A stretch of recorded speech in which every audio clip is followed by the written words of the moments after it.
السلام عليكم ورحمة الله وبركاته.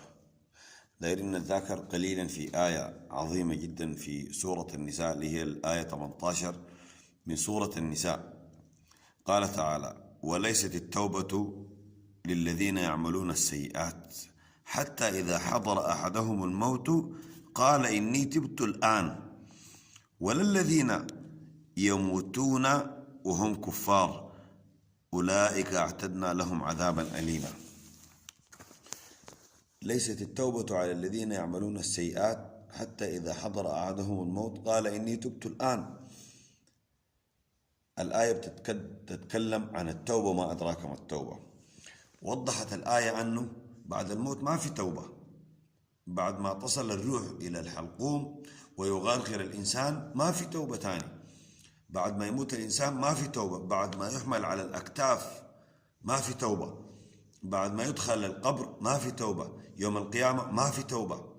لا ينفع الندم يوم القيامة ولا تنفع التوبة يوم القيامة. فمن لم يتب الآن متى يتب؟ قال: ولا الذين يموتون وهم كفار. أي إنسان مات وهو كافر بدين الله سبحانه وتعالى الإسلام ليس له توبة أبدا أبدا، ليس له توبة. التوبة لمن؟ التوبة للذين يتوبون قبل أن تغرغر الروح، قبل أن يموت الإنسان. فعشان كده يا أخوان، أي زول عنده ذنب لابد من أنه يتخلص منه الآن قبل أن يأتي يوم الندم العظيم. الآن الفرصة مفتوحة، الآن الباب مفتوح، الآن قبل أن تشرق الشمس من مغربها الباب مفتوح، والفرصة كبيرة جدا. والله سبحانه وتعالى كريم، من كرمه أنه بيمهلك. إذا أذنبت ذنب بيمهلك، يمهل ولا يهمل، بيديك الفرصة أنه أنت تستغفر وتتوب وبترجع.